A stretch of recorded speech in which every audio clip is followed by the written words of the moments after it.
So, in this topic, we're going to talk about communication and why communication is so important. We all know that prayer is communication to God, right? And it's huge. Prayer is so important with our relationship with God. It's communication, it's talking to God. It's pretty simple to ask, seek, and knock. And of course, we all have to learn of how to communicate and how to pray to God. So even the disciples asked, how do we pray to Jesus?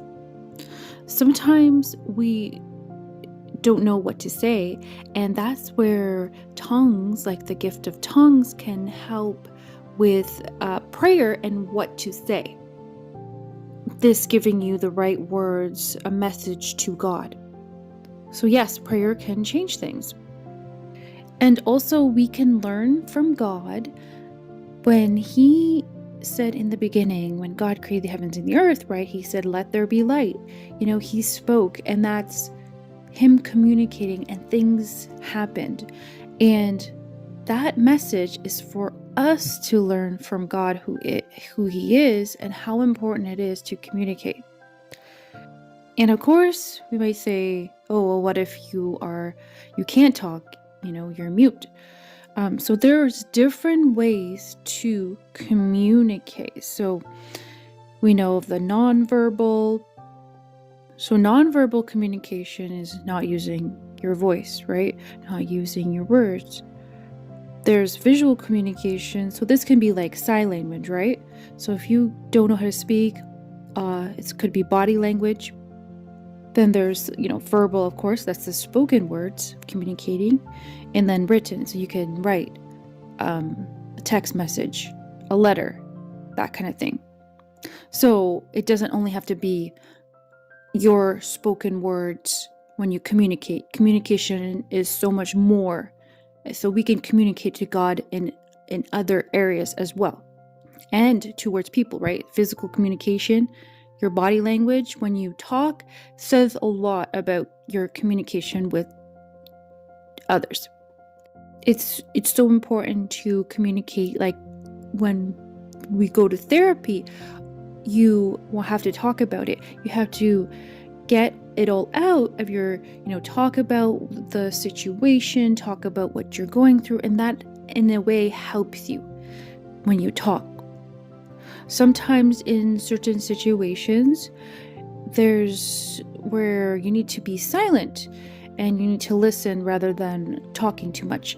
Just like in James 1:19 says, where be quick to listen and slow to speak. So just like when the cops will tell you, you have the right to remain silent, anything that you say will be used against you, right? So sometimes it's important to think before you actually say something. So also it's important to be careful before we actually speak too quick or respond too quick or react too quick. So communication is also when you listen. So try to listen before you speak. It's so important when it comes to communicating with, let's say, a coworker, a boss, a friend, a significant other, a spouse. When it comes to, like, an example, like a breakup, you don't want to send the wrong communication. So there is a wrong form of communication in certain things. So when it comes to, like, when you're gonna break up with somebody, don't send a text message about it. That is a wrong way to communicate when it comes to something like that. So the best thing is either to call or talk in person. So, or for a better example would be if someone passed away, you send them a text. Your mom has just passed away. That is not a proper way to communicate that information. The best way is to come to their house, let's say like the cops coming, knocking at the door and saying like this happened. That is the right way to communicate. And also when it comes to more sensitive topics, it's better to communicate in person or over the phone, where you could hear the person's tone, and if you see them in person, you could read their body language, and that is a big form of communication as well. So you want to have all the communication, so your body language and what they're saying and how their tone is. Over text message, email, that is something you can't really hear and see all the forms of communication. So sometimes you can decide whether you're reading that, like, let's say if you're in a negative mood or a sad mood, you might be reading that more like negative because you don't hear the person's tone, you don't see their body language. And it's important to learn different kinds of the ways to communicate. So let's say if you're working with somebody and you're wondering how they're communicating to you, right? So we can have like passive aggressive communication, then there's aggressive communication, and then there's assertive. So we would want to learn how to be more assertive. So passive aggressive is someone more indirectly being aggressive towards you. They might be more emotionally dishonest.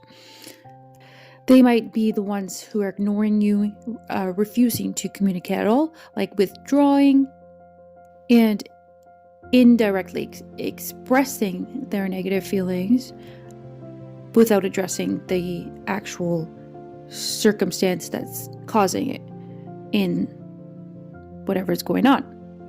Then you have the obvious aggressive communication, right?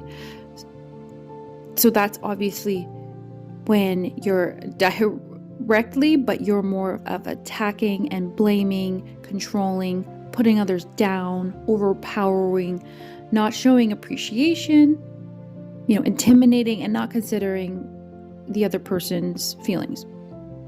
And then for assertive, it's when you're appropriately honest, you're direct, you're self-confident, you're aware of other people, and you have that empathy towards them and in their feelings. And it's a direct where you're not bringing somebody down or being intimidating kind of thing. So assertive is just being honest, but being, truthful at the same time. So I hope this topic will help you to become a better person.